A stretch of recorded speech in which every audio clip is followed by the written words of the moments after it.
He lurks in the background of old photographs, a shadowy figure, barely visible yet undeniably present, as if he's always been there, watching, waiting. A tall, gaunt figure, faceless and always clad in a black suit. His presence is both commanding and terrifying, a stark contrast to the dimly lit rooms he often inhabits. His limbs stretch impossibly long, reaching out from the edges of the frame, as if trying to pull you into his dark, twisted world. This is Slender Man, a creature born from the internet who has seeped into our collective consciousness, a chilling reminder that some stories refuse to stay confined to the digital world. He is a modern myth, a digital age boogeyman. He haunts the fringes of our vision, a whisper in the static of an old television set, a fleeting shadow that disappears when you try to focus on it. He is often depicted in desolate landscapes, a solitary figure amidst abandoned buildings or deep within dense forests, places where the line between reality and nightmare blurs. His presence is always unsettling, his motives unknown, leaving us to wonder what he truly wants. Is he a protector, a predator, or something else entirely?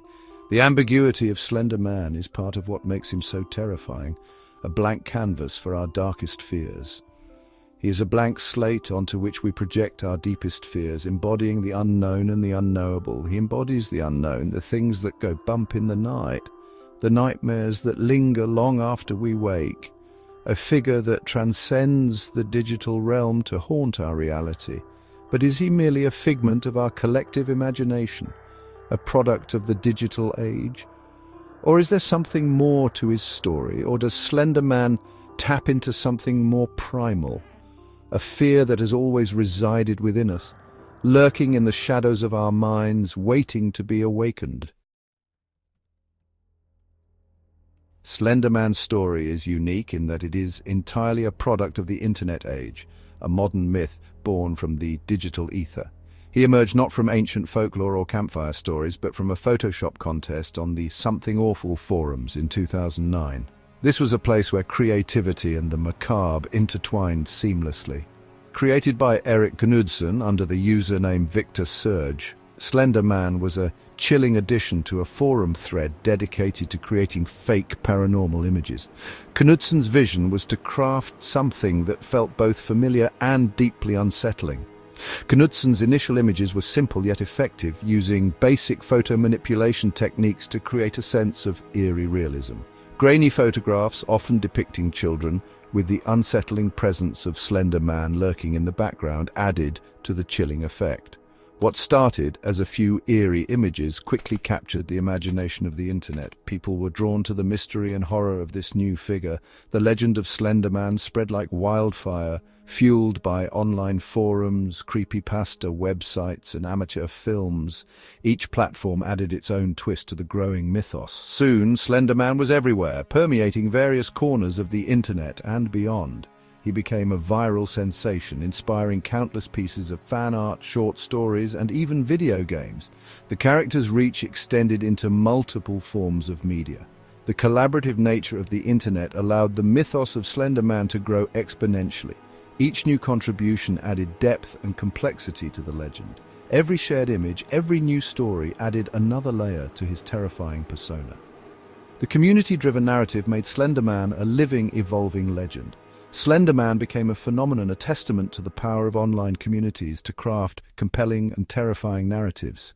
His story is a reminder of how the digital age can give birth to new legends that captivate and terrify. What were the elements that made Slender Man so successful?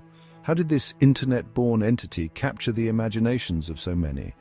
Part of it was his striking visual design, which was both simple and deeply unsettling. The tall, thin figure in a suit, the blank white face devoid of features. It was an image that lingered in the mind, haunting and unforgettable. He was a figure that could easily be inserted into any photograph, any story, his blankness allowing him to seamlessly blend into the background of our nightmares. This adaptability made him a perfect fit for the digital age, where images and stories are constantly shared and reshaped. But Slender Man's appeal went beyond his visual design. It was the story, or rather the lack of a definitive story, that truly resonated with people. The ambiguity of his origins and motives allowed for endless speculation and creativity. Knudsen provided just enough information to spark the imagination. He was a creature that stalked children, who could teleport and manipulate technology, who inspired madness and paranoia in those who dared to look too closely. These elements made him a versatile character in countless stories and media. The open-ended nature of Slender Man's story allowed anyone to project their own fears onto him. He became a mirror reflecting our deepest anxieties. He became a blank canvas for our collective anxieties about the unknown, about the dangers that lurk in the shadows. This universality made him a powerful figure in modern folklore. He was a modern-day boogeyman, a monster for the digital age. His presence in our digital lives made him feel all the more real and immediate. In the end, Slender Man's success lies in his ability to evolve and adapt, to remain relevant in a constantly changing digital landscape. He is a testament to the power of collective storytelling and the enduring nature of myth.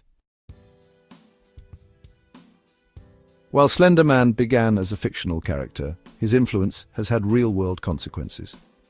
This is where the line between myth and reality becomes dangerously blurred.